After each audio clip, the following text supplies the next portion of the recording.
Welcome to the Leaders in Payments podcast, where we talk to C-level leaders from across the payments landscape.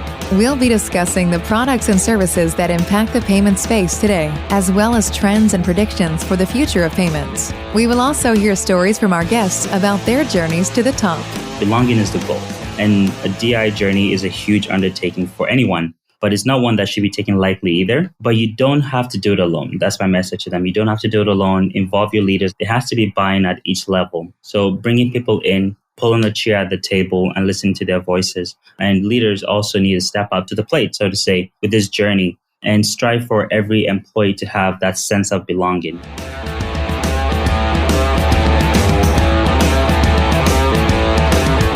That was Basil Onyia, Senior HR Specialist from Worldline, and he is my special guest this week as we move into the second week of Diversity and Inclusion Month.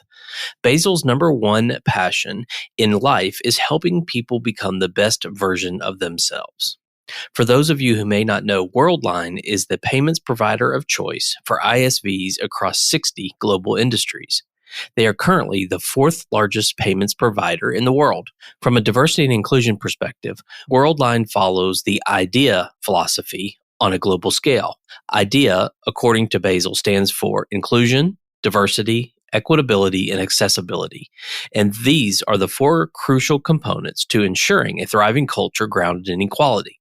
When asked about the specific initiatives that ensure an equitable foundation in their corporate culture, Basil speaks of three different pillars: internal, external, and global. Tune in to hear Basil talk about his journey to becoming a leader in diversity and inclusion, what drives his passion for it, as well as the details around the three pillars. We've got a great episode ahead, so let's get started.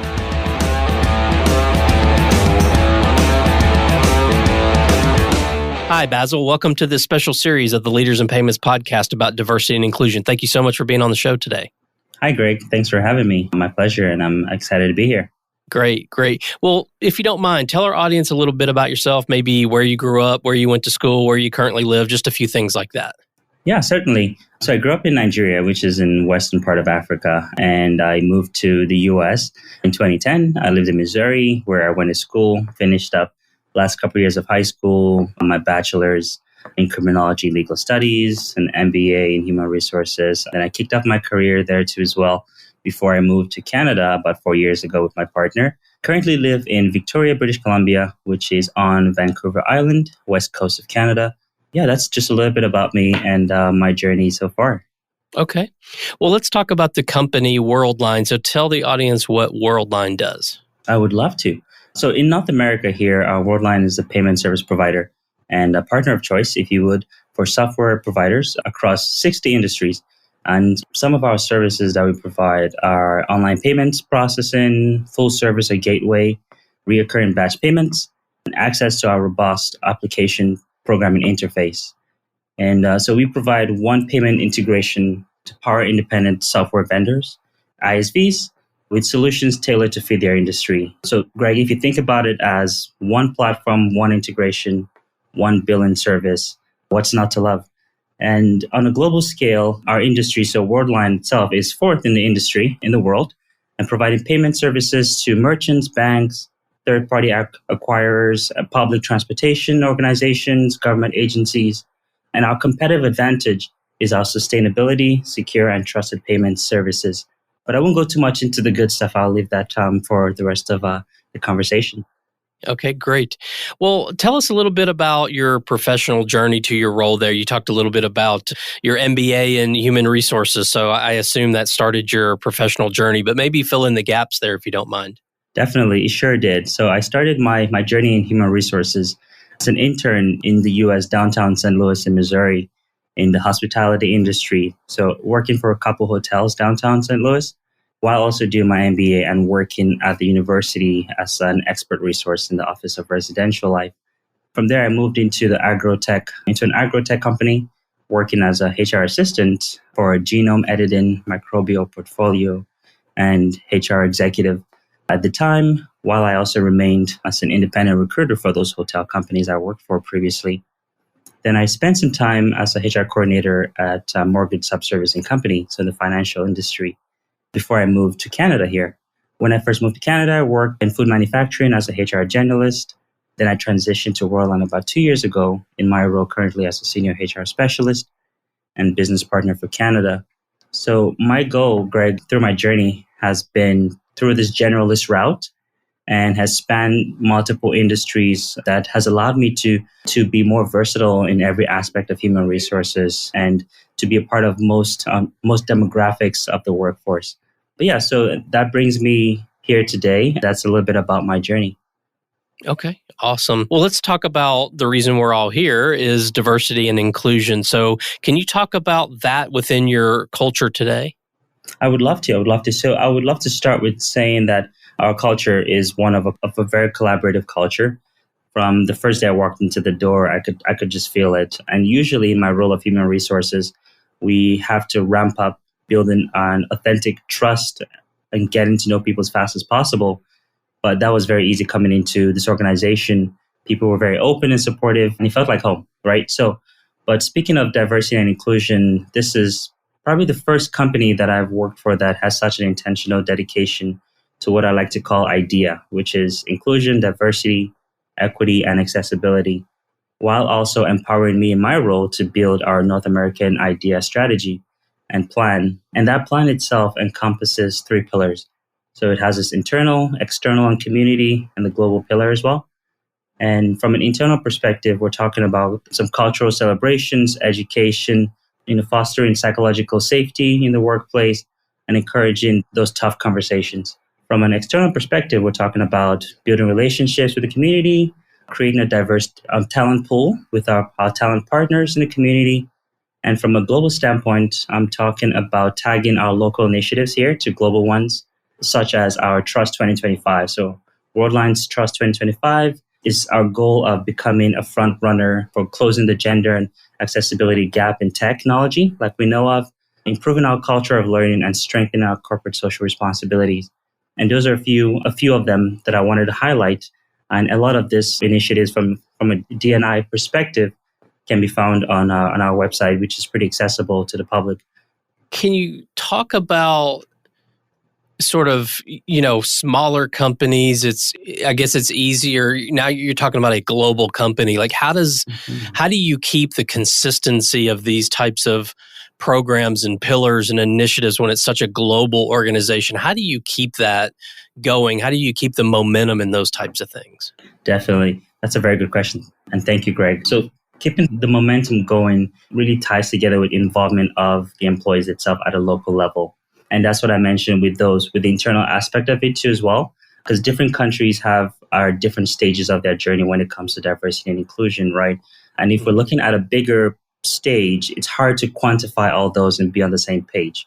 So from a local perspective, that's where we're coming to micro learnings, micro activities and events that can spark those bigger conversations. So for smaller companies on a local level, that's a good starting point, right? Is looking at involving your employees, involving your leadership team managers. Yeah, so that's what I would say in terms of from that micro perspective. And maybe it's a who or maybe it's a what, but something motivated you to think about diversity and inclusion and make that part of your career and part of what you do at Worldline. So who was it or what was it that motivated you?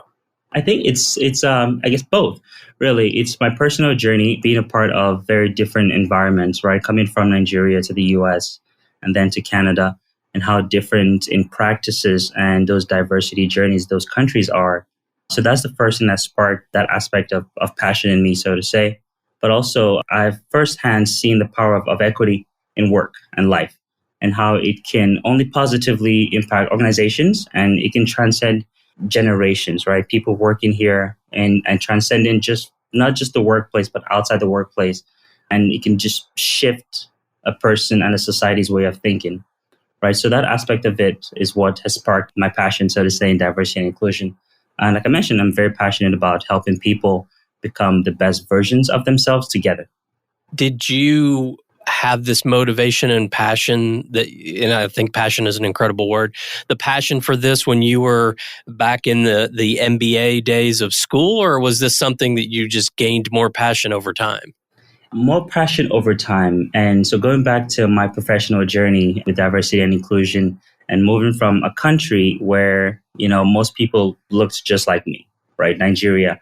and then moving to the US and experiencing different cultures, different people coming together, seeing inequities and stereotypes in different groups, and understanding and feeling that empathy for myself as a Black man too as well, and experiencing firsthand those stereotypes, but also seeing people go through that kind of situation too as well really inspired me to understand where do stereotypes come from, biases come from, how do they transcend into racism, how can an organization and me as a key player in human resources do my part to mitigate, minimize, and hopefully eliminate such a thing in an organization, and hope that it can transcend that company and it can basically be contagious outside of that, right? So the passion comes from life experience, my personal journey, and being a part of so many different cultures that are at different stages. And, you haven't necessarily been part of the payments or fintech industry for a long time, but I'm sure you have a sense of this for the next question is, how do you think we're doing as an industry on this topic? And so it's a two-part question. How do you think we're doing as an industry, and what more needs to be done? Definitely. That's a fabulous two-part question, Greg. So to answer the first one, the finance and technology. So if you segregate those finance technology, bring it together as fintech, have predominantly been an industry that has been dominated by men, right? And COVID happened, like we were talking about, and it sparked a change in technology. And if you call it a silver lining, so to say, for diversity, in our society, we still see that women are the primary home managers, but with moving to a more remote environment, what we saw a shift was that those women could now pursue careers in this industry like never before. Right. So thus bridging that gap a little bit in fintech. So we've come a long way since then in our ability to be more remote, to offer accessible roles like never before. So there's been a big shift, which has sparked even bigger shifts and more demand in that work-life balance, so to say, and has helped just project the industry itself, fintech, into the future a bit further, to have a microscope on what diversity and inclusion really means and its benefits, right, of having a diverse workforce. But the fantastic thing, about working in fintech, specifically in Worldline, we've championed these aspects, ensuring equity and belonging, not only elevating, our events that support more diversity in the workforce, but also looking at the systematic barriers and how we can mitigate them in society. And then your second question, Greg, so you talked about what needs to be done. I think normalizing and building a culture and building benefits in that culture that cater to an entire population, really. But the biggest thing is, building intentional efforts in fintech to address systematic issues, like I mentioned, that serve as those barriers to demographics that we don't see representation still in fintech, right? So moving beyond maybe gender differences or gender equity, moving beyond maybe looking at accessibility. How accessible is it in fintech? And focusing on the triple bottom line, right? So I'm talking about the people, the planet, the profit, and moving from just a focus on the bottom line itself. Yeah, you've mentioned the word accessibility a couple of times. Do you mind sort of defining that and maybe go into that in a little more detail? I would love to. So accessibility, what I mean is looking at a facility. So if we're talking about a brick and mortar location, how accessible is it to individuals who have maybe physical disabilities or individuals with cognitive disabilities? But if you're looking at a remote environment too as well, and that's one thing that has sparked in the remote world, where you have neurodivergent individuals that might feel a lot more comfortable in their space at home. And we're seeing a lot more applications coming in, right, for roles that were historically brick and mortar, and accessibility in terms as something as simple as an automatic door opener, right? The organizations think about that as much as they should, right? Something as simple as your job description. Are we still using ableist terms in our job descriptions that could be barriers for people who are living with disabilities, right? Something as simple as the word able to do this, right? It's implicit, and that's where looking into it even finer and refining the way we think about our language too as well. And creating an environment, Greg, where we don't use ableist terms in society helps it become a lot more accessible to folks, both psychologically and physically too as well. I want to touch on this and get your thoughts, because I think it's something that our industry doesn't necessarily do much of, some, but maybe not enough, is really focus on, the compelling, value prop of having a diverse and inclusive workforce, right? I think it's sometimes a one-liner in a job description, or maybe it's, mentioned a little bit on a website. And I mean, I think there's an opportunity, and it's probably true across a lot of industries, but I think there's definitely an opportunity in the payments and fintech space to elevate that. A lot of companies, a lot of startups have it in their DNA. A lot of bigger companies are trying to get it into their DNA, but it's there in some way. And I just feel like we don't really elevate that much. What are your thoughts on that? Definitely. I think it comes, I agree with you, Greg. And I think the elevation comes into making it, into normalizing it. So starting with language, something as simple as language. When you're talking about the technology space, you still see there's language that have, historically been tied to, to either to things that are discriminatory or ableist terms, and switching gears and changing the way we speak and noticing how the words we say and how it affects and how it plays in society. But also, it's something that, speaking of diversity, inclusion, and accessibility as a whole, we're moving into a society that organizations don't have a choice anymore, right? You have some who are front runners and who see the value in it and who are doing the real work. But honestly, Greg, we're moving to a society, and it's coming soon, where, your candidates, your prospects, your clients would demand that there's, this equity in your organization, and demand that this is part of your corporate social responsibility, right? So I think it's something that any fintech organization, finance, technology, if they're not already doing the work and doing the good work, and I mean that not just doing it because it's inevitable, but seeing the value in what it brings to the organization, right? Bringing innovation, bringing creative thinkers, being more representative of your society, and being involved in your community, right? That it's inevitable, so to say. Yeah. What specific programs or initiatives does Worldline have in place? And if there are many, maybe just talk high level about a few, and then if you want to dive deeper into a couple, that'd be great too, because I think this is sort of where I think companies can learn, and leaders who listen to the show can learn what other companies are doing well. So can you talk about some of those programs and initiatives? Definitely. I would love to, Greg. So I think the first thing I'll say for leaders is especially if you're just starting out your diversity and equity journey itself, is try not to go too big too fast, right? You need to take your employees along with you. There needs to be buy-in at each level of the organization, and the value has to be seen, right? So we started off in a micro way, right? Because the toughest thing I find is sparking conversation. So on a local basis, we have a podcast that I actually host, an internal podcast, where I welcome employees as guests on, and we talk about those tough topics. So it's geared to sparking conversation and also raising awareness. And that's one simple and implicit way that folks can start to make those conversations feel a lot easier to have, right? And we do a lot of cultural celebrations on our monthly calendars. And Friday virtual trivia, right, is a big one too as well, that helps educate in a fun and social way, right? Another big thing as well is to make it not seem daunting or not to penalize a certain group for maybe historic marginalization, but to raise awareness and educate in a way that is still fun, still social, and folks can retain that information. Another thing is having a DEI committee, right? So diversity, equity, and inclusion committee as well, but having it a very well represented group of individuals. So that's another thing that we're doing here, Greg, that we have locally, but also partnering with your community. And now I've mentioned that a few times, but on a local basis, we have some partnerships with Inclusion BC, with Orbital Learning. Those are our neurodivergent partners.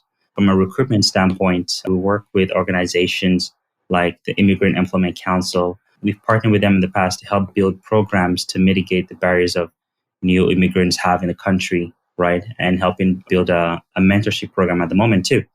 And then we partner with the Victoria Pride Society, and that's during Pride Festival, we volunteer with the organization. So things like that, those little things of, with those pillars I mentioned, the local, internal, the community, local as well. So the small and simple things that you can start with and grow from.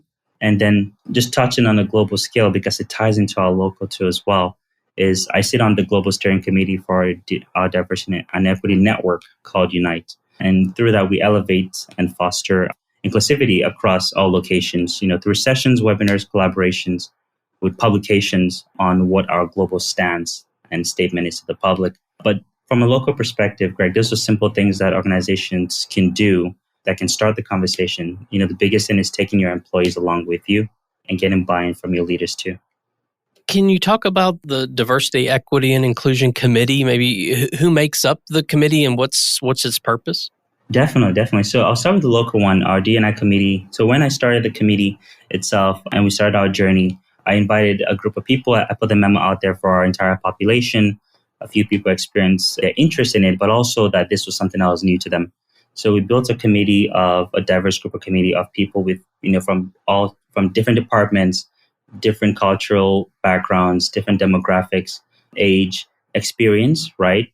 And then we started it off as an advisory committee because a lot of the folks were very new to the committee, are new to doing this DEI work. So they wanted to be a part of it, but they were not sure how to do so. So we started off as an advisory committee where I would bring ideas to the table, run them through the entire committee, get best practices on every single person's perspective, because everyone has a different walk of life and a different experience, and they have a different, say they can bring to the table, right? And gradually we've started to see a little bit more comfort in people taking on bigger roles of hosting, activities and events.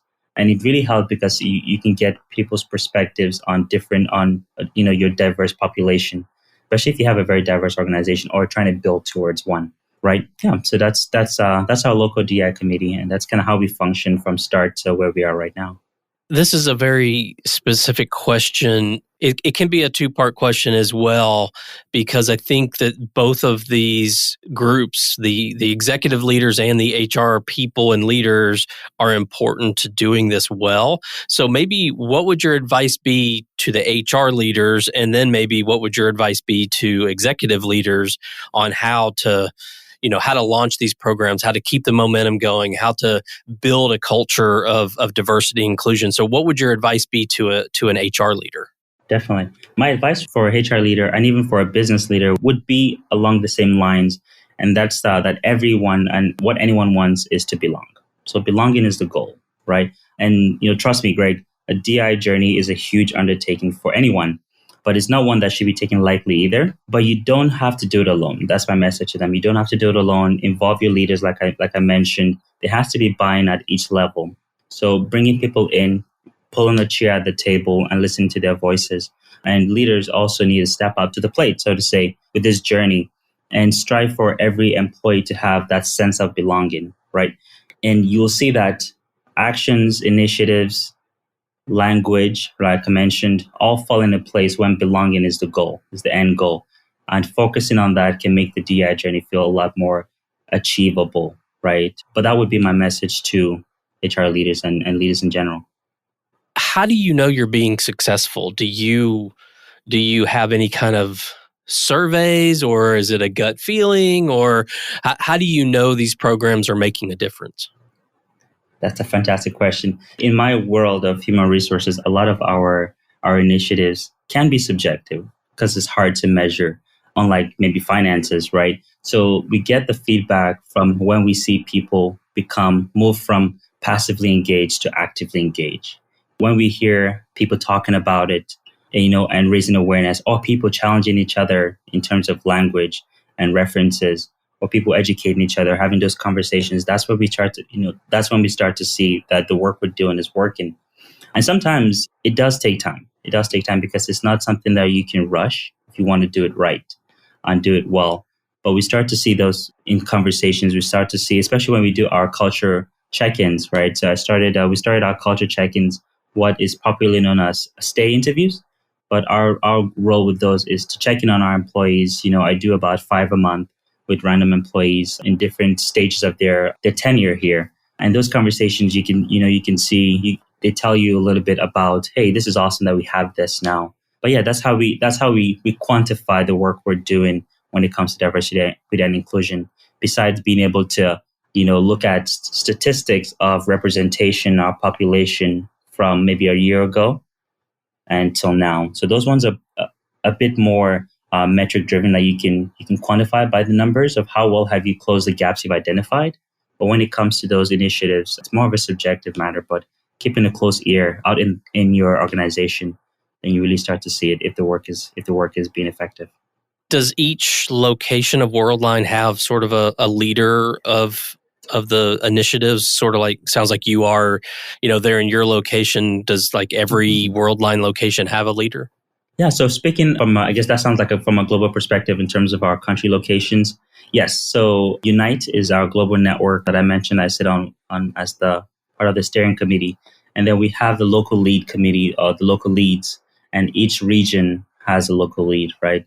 So my colleague sits for North America. We have Nordics. We have, different countries in the EU that are local leads, and they do pretty much what I do here on a global scale as it caters to what they need in their country and how far along in their journey they are. Well, we've covered a lot of ground on this topic already, and we're about to wrap up. Is there anything else you'd like to discuss or leave with our audience? Yeah, definitely. I know we've touched on a lot of amazing initiatives as it relates to diversity, equity, and inclusion. And I've talked a lot about, just publicly accessed our website that folks can go to. So it's worldline.com, and folks can go and see our corporate social responsibility as an organization, our mission, and how it's driven from a society first perspective. And I just want to say, Greg, this is a place that feels like home, right? So I mentioned that already, but we were a great place to work certified in North America again, and across the globe. A lot of our countries are. So from a career perspective, also, please do check out our careers page. But most of all, I have to reiterate my comment on belonging as it relates to diversity and inclusion, because everyone deserves to belong, and we need to strive towards that. 100% agree. Well, Basil, thank you so much for being on the show today. I really appreciate all your insights on this important topic. And again, thank you so much for your time and being here today. My pleasure, Greg, and thank you for having me. I've had a good time. Absolutely. And to all you listeners out there, I thank you for your time as well. And until the next story. Thank you for joining us this week on the Leaders in Payments podcast. Make sure you visit our website at leadersinpayments.com, where you can subscribe to the show and where you'll find our show notes. If you enjoyed listening, please share on your social channels as well.